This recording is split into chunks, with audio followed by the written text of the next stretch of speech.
Momento de louvor.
A Palavra de Deus.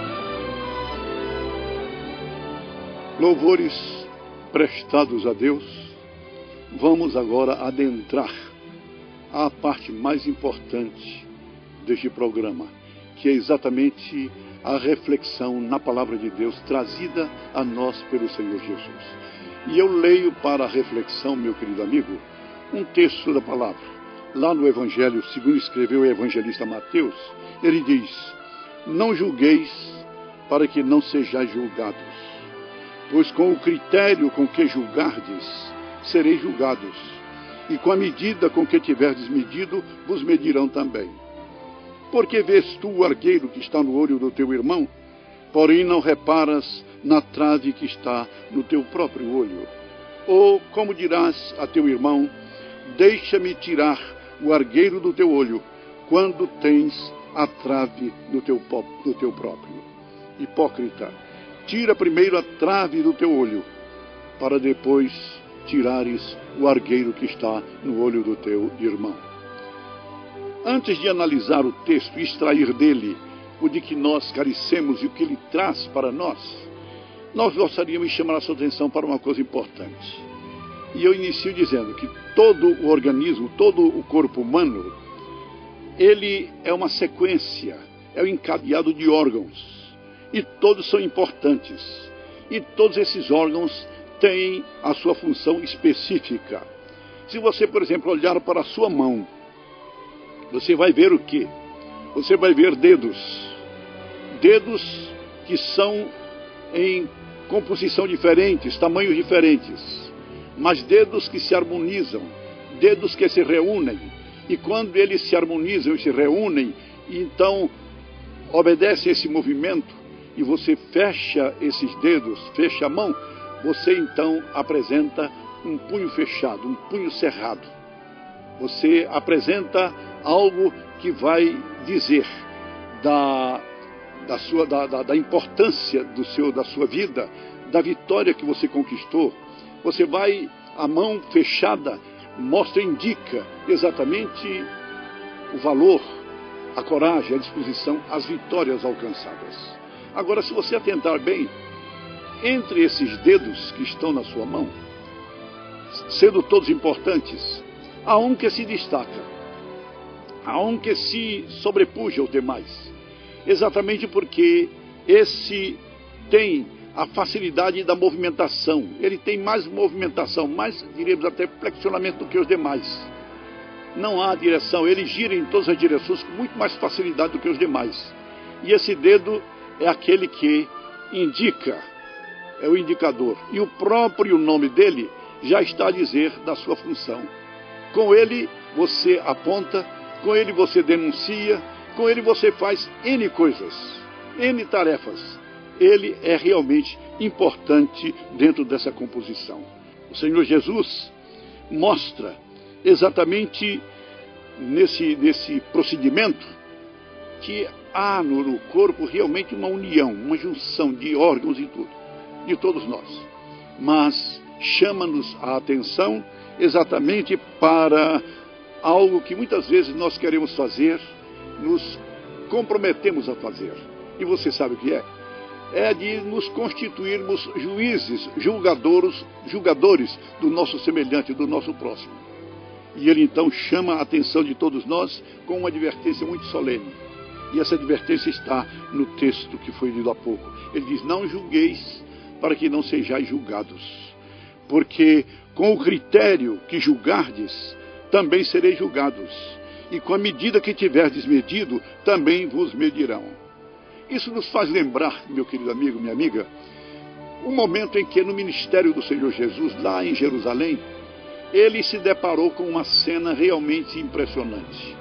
Estava uma assembleia, estavam pretensos juízes, e diante desses juízes, diante desta assembleia, estava uma criatura, indefesa naturalmente, estava ali para ser julgada, não só julgada, mas para ser condenada.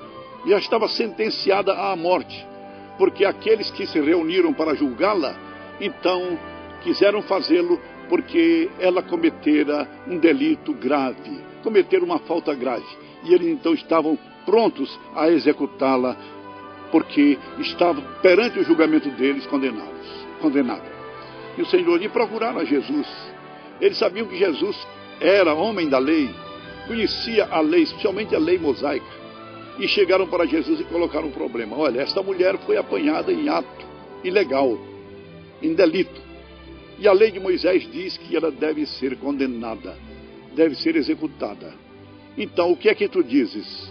O Senhor Jesus virou-se para os seus julgadores, da mulher, evidentemente, e fez um desafio a todos eles. E o desafio feito foi exatamente numa palavra de consciência, de responsabilidade. Jesus disse a eles: se algum de vós não tem pecado, ou quem achar que não tenha pecado, não tenha delitos, então seja o primeiro a lançar a pedra sobre esta mulher. Não quis nem olhar, nem encarar os pretensos executores. Baixou a vista e se ocupou em uma outra tarefa. Logo a seguir, ele levantou a vista e não havia mais nenhum. Os pretensos acusadores e pretensos executores da mulher apanhada em delito se retiraram. E retiraram-se envergonhados. Retiraram-se com as suas consciências pesadas. E você sabe por quê? Porque, sem dúvida alguma, eles eram delituosos. Eles eram homens cheios de defeitos, cheios de pecados e delitos, pecados, quem sabe, muito maiores do que os que aquela mulher cometera e que a levara ao paredão para uma execução. O Senhor Jesus então voltou-se para ela: quem dos teus acusadores? Ninguém te condenou? Não, Senhor, respondeu ela. Então vai em paz, eu também não te condeno, vai e não peques mais. Meu querido amigo, o Senhor Jesus fez esse desafio porque havia naturalmente uma máscara naqueles que eram pretensos juízes, naqueles que queriam ser julgadores e executores daquela criatura infeliz. Então ele tocou na sensibilidade, na consciência, no coração de cada um deles e desafiou-os a praticarem justiça, se realmente existisse no comportamento de cada um deles a justiça que eles estavam pretendendo executar sobre a pobre mulher.